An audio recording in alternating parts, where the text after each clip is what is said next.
Dans cette vidéo, je vais vous montrer comment remplacer la courroie de distribution d'un moteur 1 litre EcoBoost.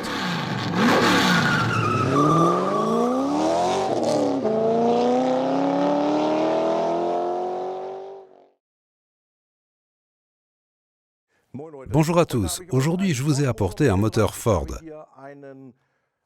Il s'agit d'un bloc 1 litre EcoBoost de 92 kW qui provient d'une Ford Focus 3 de 2013 et porte le code moteur M1DA. Pour remplacer la courroie de distribution, vous avez besoin du kit de courroie CT1189K1, des kits de montage MS54, 55 et 56 qui contiennent la visserie et tous les autres accessoires nécessaires, ainsi que nos toolbox V09 et V10. Vous avez également besoin des outils suivants qui sont fournis dans nos toolbox et qui vous serviront au calage de la distribution.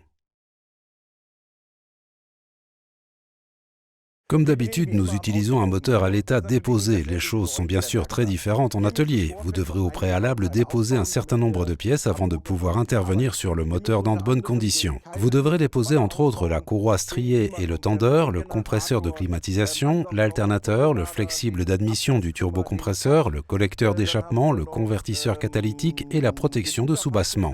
C'est beaucoup de travail. Le temps alloué pour toutes ces opérations est de 6,8 heures.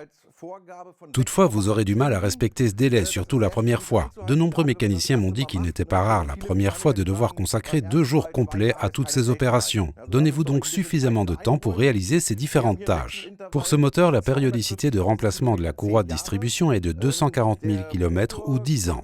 Ce moteur est commercialisé depuis 2012, soit plus de 10 ans maintenant.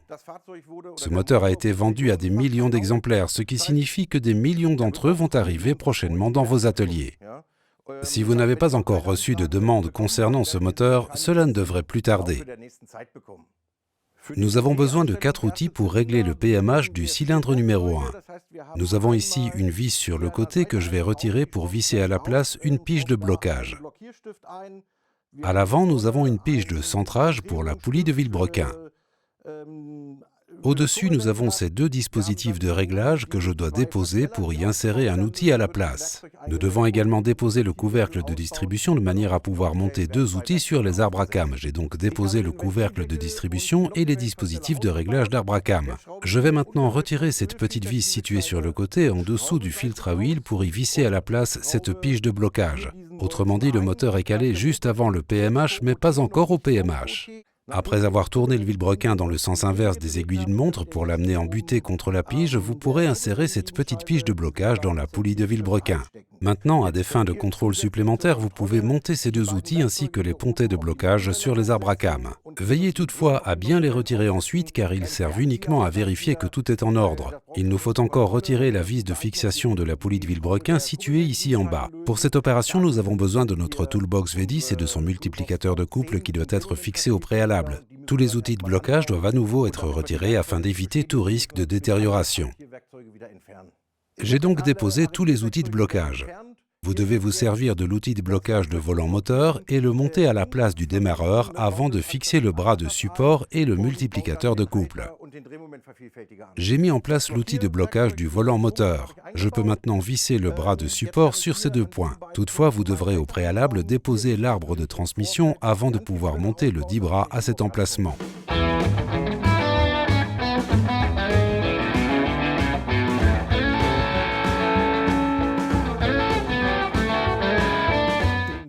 Je viens de fixer mon multiplicateur de couple, je peux donc maintenant desserrer la vis de la poulie de vilebrequin.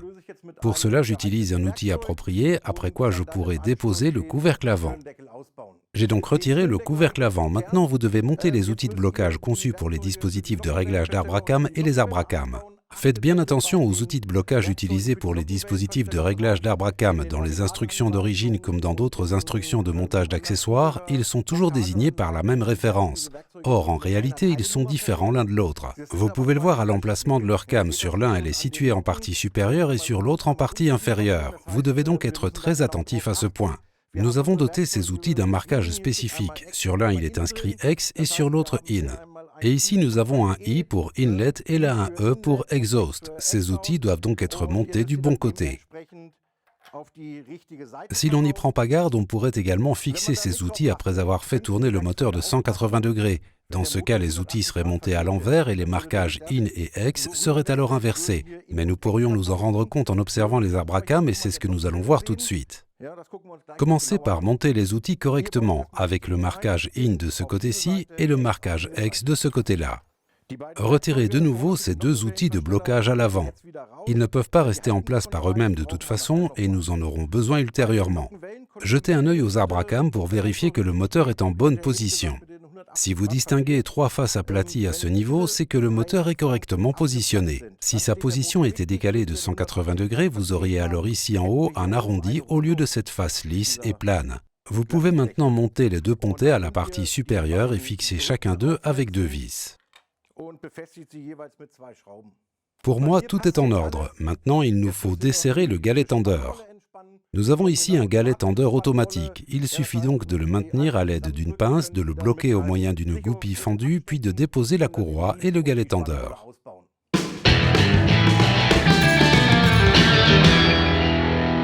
Voilà, j'ai déposé l'ancienne courroie. Avant de commencer à remplacer les pièces, demandez-vous si vous souhaitez également remplacer la courroie de pompe à huile. Ici, nous avons une courroie à bain d'huile qui assure l'entraînement de la pompe à huile. Pour accéder à cette courroie, vous devez impérativement déposer au préalable la courroie de distribution. Pour pouvoir remplacer cette courroie, vous devrez également déposer le carter d'huile et la pompe à huile. Malheureusement, vous ne pouvez pas y accéder par le dessus. On pourrait penser qu'il y a suffisamment de place pour accéder facilement à la courroie. Or, vous avez une plaque anti-projection en plastique qui est vissée en dessous. Elle est en plastique dur et impossible de la plier pour réussir à faire passer la courroie.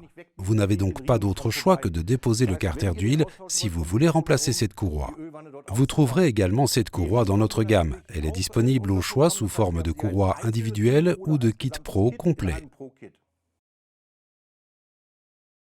Je me suis maintenant débarrassé de tous les anciens composants. Avant de commencer à monter les pièces neuves, voici un petit conseil de sécurité. Le galet tendeur doit être monté dans une position bien spécifique. Nous avons ici un lobe qui doit être inséré dans cet alésage en partie basse. Le galet tendeur peut alors être vissé en place et il sera ainsi solidement fixé. Une fois cette opération effectuée, nous procédons à la pose de la courroie de distribution neuve en commençant par le vilebrequin. Nous poursuivons ensuite dans le sens inverse des aiguilles d'une montre en passant la courroie autour des arbres à cames et enfin sur le galet tendeur. La courroie de distribution est à présent en place, il s'agit maintenant de la faire tendre. Vous avez une pige ici qui est engagée dans le galet tendeur et que vous devez retirer. Nous avons affaire à un galet tendeur automatique et nous n'avons donc aucun autre réglage à effectuer. Une fois la pige retirée, la tension est réglée. Pas besoin non plus de faire effectuer quelques tours au moteur. Vous devez ensuite nettoyer les surfaces de contact du moteur et du couvercle avant. Notre kit de montage MS54 contient 2 bagues d'étanchéité pour ce couvercle avant. Nous disposons d'une bague d'étanchéité plus petite pour le canal de liquide de refroidissement ici et d'un arrêt d'huile pour le bas du couvercle, mais je vous montrerai plus tard comment monter tout ça. Nous disposons d'ailleurs dans notre toolbox d'un autre outil spécial pour réaliser cette opération. Vous devez maintenant appliquer l'adhésif prescrit par le constructeur sur le pourtour du couvercle avant en veillant à visser en place le couvercle dans les 10 minutes qui suivent. Les vis du couvercle avant doivent être serrées en 4 passes. Première passe, vis 3 et 4 de 90 degrés, vis 5 et 6 de 90 degrés, vis 1 et 2 de 5 Nm, vis 3 et 6 de 10 Nm, vis 7 à 16 de 5 Nm. Seconde passe, vis 3 à 6 de 40 Nm, puis vis 3 et 4 de 70 Nm, vis 5 et 6 de 70 Nm, vis 1 et 2 de 9 Nm, vis 7 à 16 de 15 Nm. Troisième passe, vis 3 et 4 de 90 degrés, vis 5 et 6 de 90 degrés, vis 1 et 2 de 90 degrés, vis 7 à 16 de 90 degrés, vis 17 à 19 de 10 Nm, vis 20 de 10 Nm. Quatrième passe, vis 17 à 19 de 10 Nm et vis 20 de 10 Nm. L'arrêt d'huile neuf peut être monté à l'aide de notre outil d'emmanchement à la presse. On retire l'ancien arrêt d'huile, puis on insère l'axe fileté dans le trou de la vis de vilebrequin et on emmanche le tout à la presse. Vous avez donc monté le couvercle avant conformément aux instructions du constructeur. Je recommanderais de fixer à nouveau les outils de blocage pour vérifier que tout est en ordre. Pour pouvoir monter la nouvelle poulie de vilebrequin, vous aurez besoin de cette petite rondelle de friction diamantée. Cette rondelle est uniquement utilisée en service, elle n'est pas montée d'origine. Alors pas d'inquiétude si vous ne l'aviez pas remarqué auparavant, elle n'est pas tombée dans le carter d'huile. Ford ne la monte tout simplement pas sur ses moteurs neufs. Elle doit être utilisée uniquement en service lors de la dépose de la poulie de vilebrequin. La rondelle de friction est conçue pour éviter tout risque de déformation de la poulie lors du serrage de la vis. Vérifiez toutefois au préalable la présence éventuelle d'une ancienne rondelle à ce niveau. Il se peut que la poulie de vilebrequin ait déjà été déposée par le passé et qu'une rondelle de ce type ait été montée. Seule une rondelle de friction peut être montée. Par conséquent, en cas de présence d'une ancienne rondelle, remplacez-la exclusivement par une neuve du même type. Reposez ensuite la poulie de vilebrequin en utilisant une vis neuve. Commencez par serrer la vis à la main, insérez à nouveau la pige de blocage, puis serrez la vis en plusieurs passes. Lors des 2 premières passes, serrez la vis avec les outils de blocage en place. Appliquez un couple de 25 Nm lors de la première passe et de 70 Nm lors de la deuxième. Déposez ensuite tous les outils de blocage et fixez le multiplicateur de couple. Le multiplicateur de couple doit être utilisé pour effectuer les 6 dernières passes. Nous commençons par appliquer un couple de 60 Nm suivi de 5 rotations de 90 degrés. Nous avons presque terminé, il ne vous reste plus qu'à retirer tous les outils et à procéder à la repose des pièces du moteur dans l'ordre inverse des opérations de dépose.